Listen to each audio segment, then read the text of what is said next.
Welcome to the video. I stay eating in my videos. If you're new to the channel, make sure you subscribe and join the tribe. And if you've been tuned in, thank you for coming back. You already know the vibe.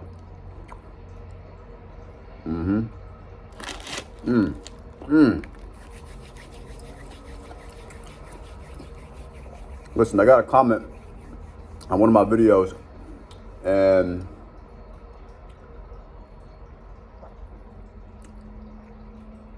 basically the comment suggested that I make another video on how to sell and close.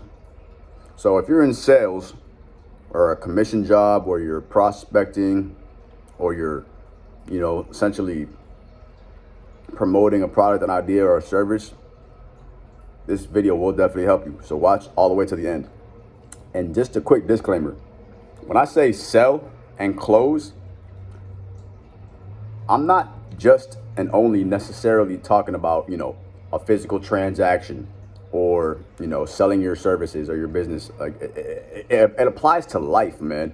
You see, selling is literally the ability to get somebody to basically buy your idea, right? So right now I'm selling what I'm saying to you. You're either gonna buy it or you're not, right? So when you're talking and you're communicating your ideas and your perceptions and your visions and your plans, etc., you're selling. You have to always be selling. See, that's the thing. We're always selling, whether it's a relationship, right? You're trying to sell her on why she should date you, right? You're trying to sell her on why she should choose you over him, right? You're trying to sell, the employer on why they should hire you, right? So you're always selling yourself, and your energy, right? And you have to keep that in mind. Maybe one day you'll have children. You're gonna have to sell your children on, being polite and how to act right and how to have manners, and why they should clean their room and stuff and get good grades, right? So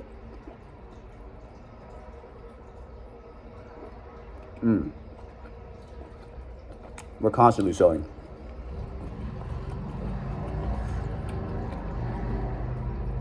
I mean, we're even selling ourselves, right? All the talk that we have with ourselves, when we're talking to ourselves, talking ourselves into something or out of something, right? We're selling ourselves, right? We're either selling ourselves on doing it or not doing it, or going there or not going there, or buying it or not buying it, right? Like, we're always selling, right?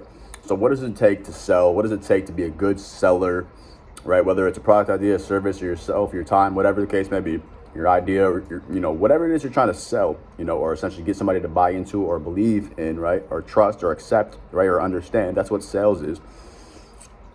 You got to figure it out. You got to figure out how you're going to communicate this to somebody. So now the keys here are simple. You have to, number one, establish an emotional connection. You have to establish an emotional connection. See, people tend to make decisions based off of emotions, how they're feeling, right? Most people think that it's all based off of logic and sense, and it's because of rationality. But the truth is, people 9 times out of 10 make decisions based off of their emotions, and then they justify that decision with their logic. So the decision was made because of an emotional trigger, and then they justify making that decision with logical reason. So think about that, right? Now, how do you sell somebody on something or a product, right? You essentially have to, again, communicate to them and spark emotions, right? Then you have to basically, I would say number 2 is discover the problem, right? So if you're selling a product or a service, figure out the problem or the weakness or the pain point or the issue, right? So now you can prescribe a solution, a resolution, an answer, a fix, right? A better version, a convenience, right? People pay for convenience. People want convenience. People want to feel good. They want to feel better about themselves. You want to level up. So if you can present yourself or your ideas or your products or your services in a way in which people sense that it will improve the benefit of their life and or save them time, they'll be bought into it. Let me say that again. If you can convince somebody that whatever it is that you're selling them, whether it's you, your services, your businesses, your products, whatever it is, if you can convince them that it will solve their problem, make them feel good, or save them time, they're most likely going to go and move forward with you. Okay? Now, another thing is keeping things simple and not overcomplicating the process. A lot of times when you're talking or you're selling something, you're trying to sell, right? And you end up just telling instead of selling. You're just spewing information. You're just throwing up words, like vomiting all of this information, half of the stuff they've never even heard of or thought of. So now you're just confusing the person, right? And when people are confused, they don't make decisions. Confusion leads to concern, and concern leads to questions, and questions leads to procrastination, and procrastination leads to no action, right? So if you can simplify what you're saying, simplify what you're selling, simplify the outcome, simplify the benefits, like make everything super easy to understand, almost as if you're telling it to a kindergartner, then people will buy into it, people will believe in you, people will trust it. But if it's like convoluted and all over the place or mixed up or super detailed and like this over the top explanation, people are going to be like, I don't even know what you're talking about. I don't even know what you just said. Like, right? And then they're just not going to take action with you, or they're not going to move forward with you or like you or trust you or buy with you. So simplify. Another thing.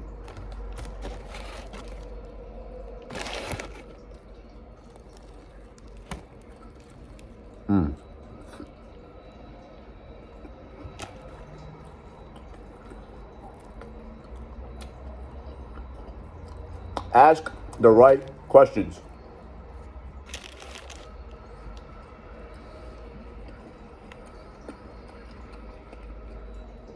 So you got to determine who it is you're talking to. What are they going through? What are the problems? What are they looking for? What do they need? And you do this by asking the right questions. When you're doing question-based selling,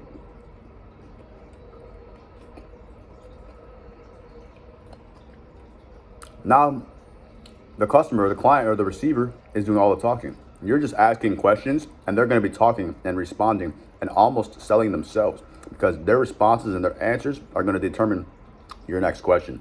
And when you're having this intuitive connection, right, and this conversation based off of emotions, right, and you're genuinely asking good questions, they're going to sense that you care, that you're trying to help them out. And then they're going to open up, and it'll be that much easier to get what you want out of the interaction. So keep that in mind. Another thing is, you got to constantly be closing. Meaning, okay, you got to pique their interest, right? Once somebody's interested, or you sense that they're interested, or they give you a sign or a signal that like, hey, yeah, I like this, or I believe you, or I want to do that, or I'm interested, right? Whatever the case may be, if they express any type of interest, you got to start closing. Too many times you miss the sign. Too many times you miss the moment. Too many times you miss that opportunity where they gave you essentially the permission to close them, or to move forward, or to have them sign up, or ask for the money, like whatever the case is, or ask for the date, ask for the number, whatever. Like you missed it. You missed it because you're too focused on selling, and not closing. Once you build the interest, once you're on the same page, right? And there's a clear understanding between, what it is you can do and what they need, right? And then everything's copacetic, you start closing right away. What are you waiting for? Why are you still selling, right? Why are you still trying to persuade, right? It's like if a girl you're talking to, if she's like giving you all the choosing signals, she's batting her eyes, she's playing with her hair, she's moving close to you, she's touching you, smiling, whatever, laughing, like flirting, whatever, and you're just sitting there like not closing, you're not asking for her number, not setting the date. You know what I'm saying? You're just sitting there like acting weird or out of pocket and acting like you don't know what you're doing. They're going to be like, okay, this person's not official. This person doesn't even know what they're doing. I'm giving them all the hints. I'm giving them all the green lights to close me, and you're just not doing it. So be able to read the people and to always be closing. So that being said, another thing is essentially just to know your market, right? Like understand your market, understand who you're talking to, understand the type of person that you are dealing with so that you can accommodate your speech patterns and your body language accordingly tied into that, fully understand that what you're offering, fully understand your product or your service, understand what you have to offer, the strengths of it, the weaknesses, your competition, right? This can be, again, in dating or business, it doesn't matter. Just understand all of these criteria, okay? If this video helped you out, make sure you hit the like button, turn on post notification bell so you don't miss anything coming up in the future. Really appreciate you guys for watching this video all the way to the end. Comment below what else you want to know. And make sure you check out my link tree down below. Get my book, New You Now, A Guide to Amazing Improvement. It's on Amazon. You guys can get it on Kindle, or you can get a physical copy. Make sure you check out all my sponsors. Check out my following on social media and become one of them. Become one of the followers. You know what I'm saying? Get with the program. Get with us, man. It's health and wealth world. You already know the vibes. Stay happy, healthy, wealthy. Blessing, focused on success. And when you see me drop another video, you already know what to do. I'm out here stuttering, but I don't care. Bow! The fuck is this? Is there a bug flying around? Is that my hair? You see that shit? It's my hair, huh? What the fuck is this? You guys didn't tell me about this shit? There was I posted a video the other day. There was like, I was picking my hair. I had some like dry skin pop up, or some flakes, some gel. I think it was gel actually. And that shit looked so funny in my video. So whatever. I'm not perfect. Nobody's perfect, but we can get as close as possible. Peace, man.